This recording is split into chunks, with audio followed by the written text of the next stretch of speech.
साथियों, आज इस सभा के अंदर अपन सब लोग उम्मीदवार राम जी को मजबूत करने के लिए आए हैं। किसान के स्वाभिमान को जिंदा रखने के लिए आए हैं। मैं आज आप लोगों के बीच में आया हूं सिर्फ आपको यह याद दिलाने के लिए, जब राजस्थान की राजधानी में इस दोरू की धरती का, इस मारवाड़ का, इस अपनाइत की भूमि का कोई लाल आता था और वो अपना आप को जब कभी कमजोर महसूस करता था, तो ये आपका भाई अपनी टीम के योद्धाओं के साथ उसकी मदद करने के लिए हर जगह पहुंचता था। युवा साथियों,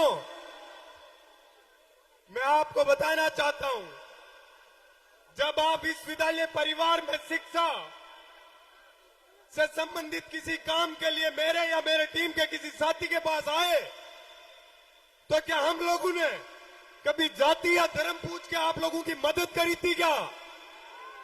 तो साथियों, कुछ दिन पहले मैं आदरणीय हेमाराम जी का एक वीडियो देख रहा था। बड़ा भावुक सा वीडियो था, जिसके अंदर कुछ विशेष लोग उल्टा सीधा लिख रहे थे। साथियों, उस समय मेरी आंखों में आंसू आ गए थे उस लिखावट को देख के। साथियों, आपको बताना चाहता हूं, आज आदरणीय हेमाराम जी का बेटा डॉक्टर वीरेंद्र जी भाई साहब होते तो वो इस बात का जवाब देते, लेकिन साथियों, आदरणीय हेमाराम जी को भरोसा दिलाना है कि हम सब वीरेंद्र हैं। हम सब आपके साथ हैं। आपको कभी भी, आपके परिवार को, आपकी बेटी को हम भाई और बेटे की कमी महसूस नहीं होने देंगे।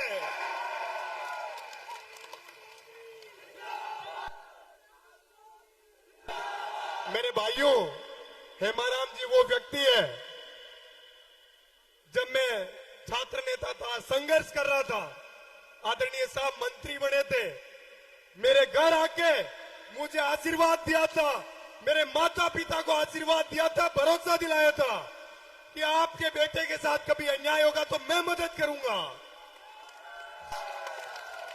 साथियों, ये चुनाव उम्मीदवार राम जी के साथ साथ इस बुढ़ापे में, इस उम्र में आदरणीय हेमाराम जी भी लड़ रहे हैं। आप सब लोगों को बड़ी सजगता से, समझदारी से इस चुनाव को लड़ना है।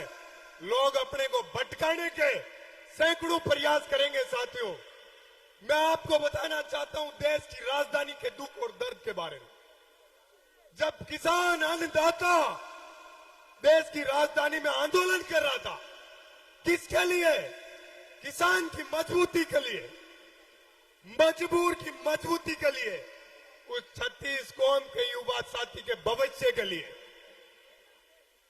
सैकड़ों किसानों की शहादत ले ली आदरणीय प्रधानमंत्री जी ने अपनी हठधर्मिता और इस देश के ऊपर जो सामंतवादी राज, प्रधानमंत्री जी आप जो लाने का प्रयास कर रहे हो, आप हर जगह, मैं अभी आया था तो 4-5 किलोमीटर से जाम लगा हुआ था, तो पैदल दौड़ता हुआ आया था।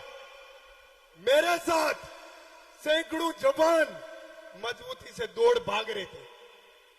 तो मेरे मन में एक सपना आया कि प्रधानमंत्री जी ने अग्निपथ योजना लाके इन युवा साथियों के सपनों की हत्या कर दी। साथियों, ये अपने सपनों के साथ, अपने साथ अत्याचार करेंगे, कब तक अपन सहन करेंगे? आप लोगों को जागना पड़ेगा, मजबूती से, समझदारी से लड़ना पड़ेगा। साथियों, आपको पता है, कुछ दिन पहले उम्मीदवार राम जी, हेमाराम जी, इन सब के सामने, हरीश जी के सामने काले झंडे लहरा रहे थे। उन झंडों का धुआं निकालने का टाइम आ गया है। साथियों, उन झंडों का धुआं नजर आना चाहिए। वोटों की ऐसी आग लगानी है वोटों की ताकत से ऐसी आंख लगानी है कि इनकी पीढ़ियां याद रखे कि जब जब आप किसान कौम के लाडले बेटे और बेटियों के साथ अन्याय करोगे, हम लड़ेंगे मजबूती से, हम भिड़ेंगे मजबूती से और इस अन्याय को हारना पड़ेगा। आदरणीय उमेदाराम जी अपने निजी खर्च से पिछले कई सालों से शिक्षा के संसाधनों को मजबूत करने के लिए काम कर रहे हैं। साथियों, जब ये व्यक्ति देश की सबसे बड़ी संसद के अंदर जाके बैठेगा तो ये बाड़मेर जैसलमेर के उन युवा साथियों की शिक्षा की मजबूती के लिए कितना काम करेगा।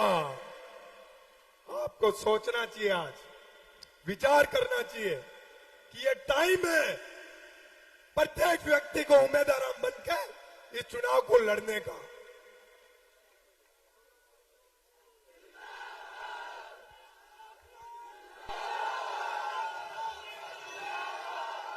साथियों, आपको जीवन में, मेरी तो जीवन अभी शुरुआत हुई है। मैं जब राजस्थान विश्वविद्यालय का चुनाव लड़ रहा था, मेरे साथ भी जब अन्याय हुआ, बाड़मेर और जैसलमेर का मेरा मजबूत योद्धा युवा साथी हमेशा मेरे साथ रहा, इसीलिए मैं कभी हारा नहीं। इसलिए आज भी आप लोगों को ये ठानना है कि अपन सबका स्वाभिमान, किसान कौम का, संपूर्ण 36 कौम का स्वाभिमान दांव पे लगा हुआ है। प्रत्येक व्यक्ति को उम्मीदवार बेनीवाल बनके इस चुनाव को मजबूती से लड़ना है। मैं आदरणीय हेमाराम जी, इस उम्र में आपको इन युवा साथियों की फौज का जोश और जज्बा देखते हुए भरोसा दिलाना चाहता हूं कि इस चुनाव को हम मजबूती से लड़ेंगे। जहां भी टकराना पड़ेगा हम पूरी मजबूती से टकराएंगे। बोलिए भारत माता की, भारत माता की जय जय जय। धन्यवाद साथियों, राम राम साहब।